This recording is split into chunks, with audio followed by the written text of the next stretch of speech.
नमस्कार साथियों।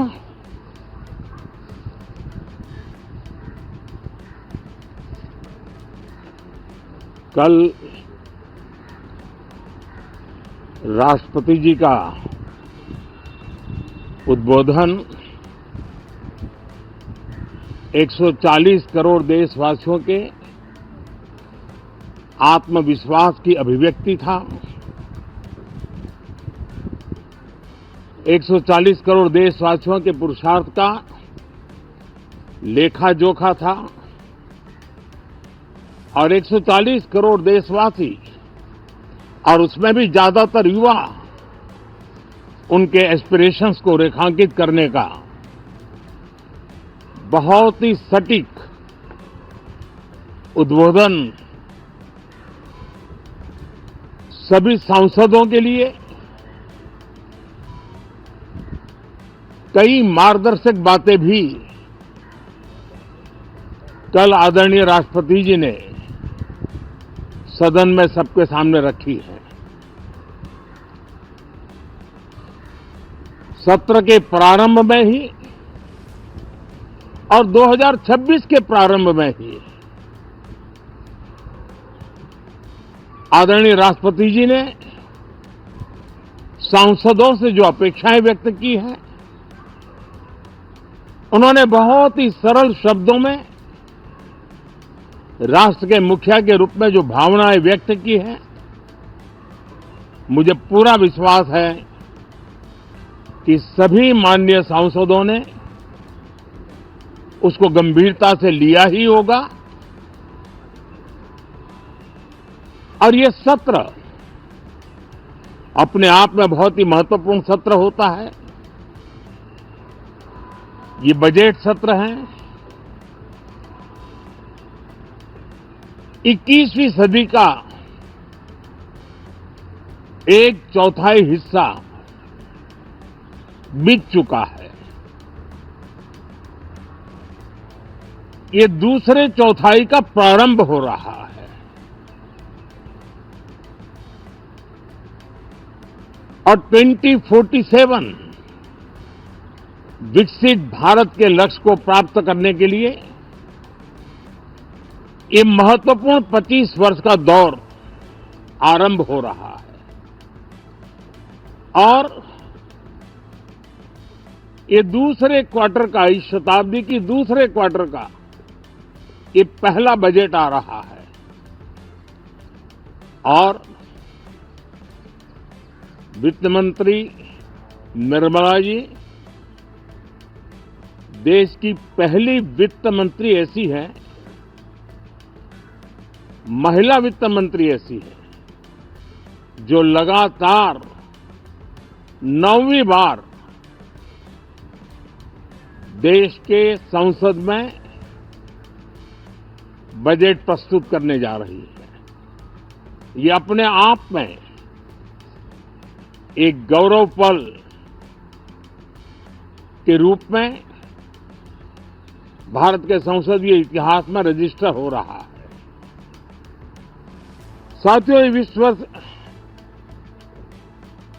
का प्रारंभ बहुत ही पॉजिटिव नोट के साथ शुरू हुआ है। आत्मविश्वास भरा हिंदुस्तान आज विश्व के लिए आशा की किरण भी बना है, आकर्षण का केंद्र भी बना है। इस क्वार्टर के प्रारंभ में ही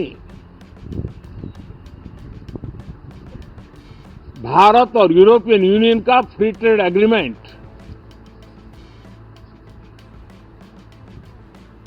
आने वाली दिशाएं कितनी उज्जवल है, भारत के युवाओं का भविष्य कितना उज्जवल है, उसकी एक झलक है। ये free trade for ambitious Bharat है। ये free trade for aspirational youth है। ये फ्री ट्रेड फॉर आत्मनिर्भर भारत है। और मुझे पक्का विश्वास है खास करके जो भारत के मैन्युफैक्चरर्स हैं, वे इस अवसर को अपनी क्षमताएं बढ़ाने के लिए करेंगे। और मैं सभी प्रकार के उत्पादकों से यही कहूंगा कि जब भारत यूरोपियन यूनियन के बीच मदर ऑफ ऑल डील्स जिसको कहते हैं, वैसा समझौता हुआ है, तब मेरे देश के उद्योगकार, मेरे देश के मैन्युफैक्चरर्स अब तो बहुत बड़ा बाजार खुल गया, अब बहुत सस्ते में हमारा माल पहुंच जाएगा, इतने भाव से वो बैठे न रहे।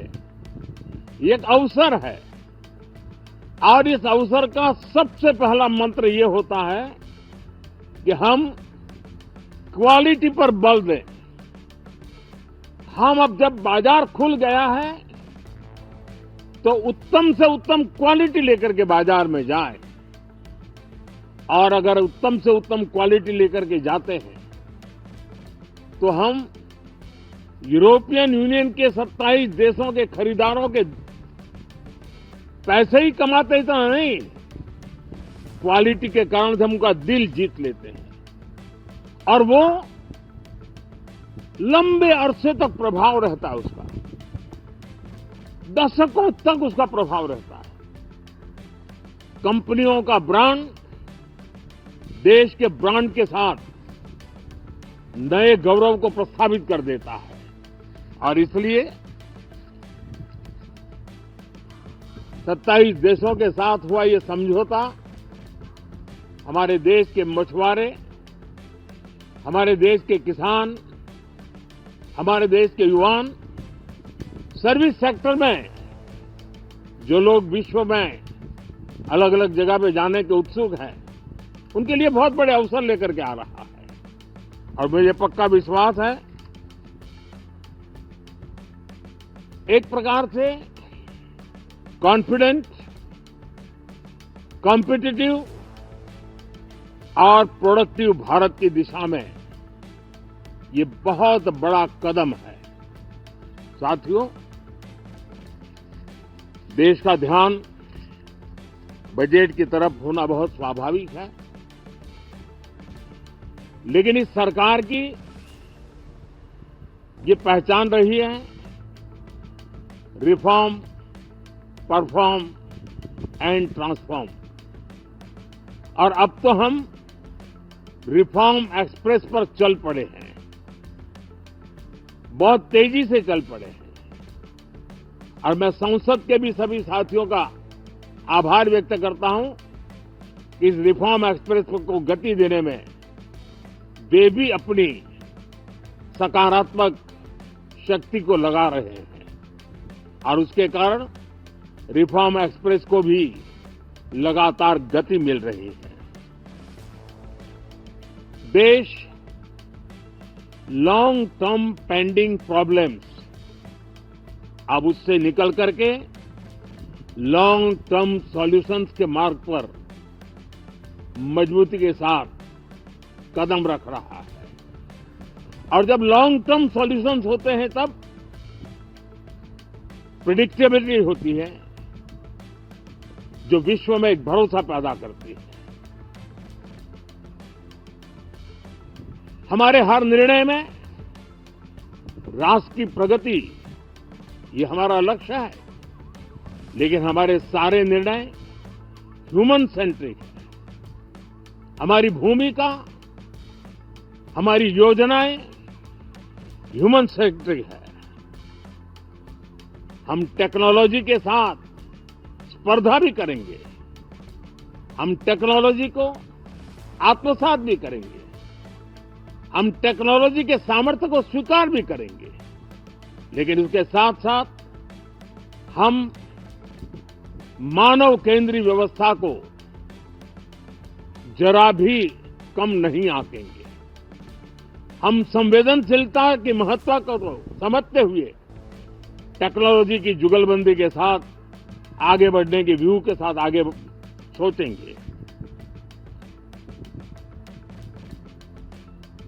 जो हमारे टीकाकार रहते हैं साथी, हमारे प्रति पसंद नापसंद का रवैया रहता है और लोकतंत्र में बहुत स्वाभाविक है।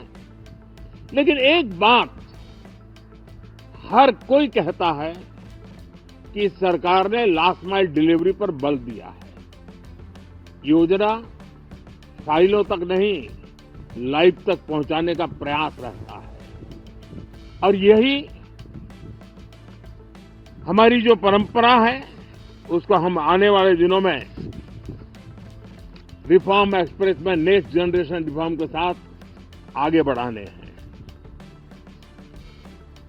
भारत की डेमोक्रेसी और भारत की डेमोग्राफी आज दुनिया के लिए एक बहुत बड़ी उम्मीद है। तब इस लोकतंत्र के मंदिर में हम विश्व समुदाय को भी कोई संदेश दें, हमारे सामर्थ्य का, हमारे लोकतंत्र के प्रति समर्पण का, लोकतंत्र की प्रक्रिया के द्वारा हुए निर्णयों का सम्मान करने का ये अवसर है और विश्व इसको जरूर स्वागत भी करता है, स्वीकार भी करता है। आज जिस प्रकार से देश आगे बढ़ रहा है, आज समय व्यवधान का नहीं है, आज समय समाधान का है। आज प्राथमिकता व्यवधान नहीं है, आज प्राथमिकता समाधान है। आज भूमिका व्यवधान के माध्यम से रोते बैठने की नहीं है, आज हिम्मत के साथ समाधानकारी निर्णयों का कालखंड है। मैं सभी माननीय सांसदों से आग्रह करूंगा कि वे आएं, राष्ट्र के लिए आवश्यक समाधानों के दौर को हम गति दें, निर्णयों को हम शक्ति दें और लास्ट माइल डिलीवरी में हम सफलतापूर्वक आगे बढ़ें। साथियों, आप सबका बहुत बहुत धन्यवाद, बहुत बहुत शुभकामनाएं।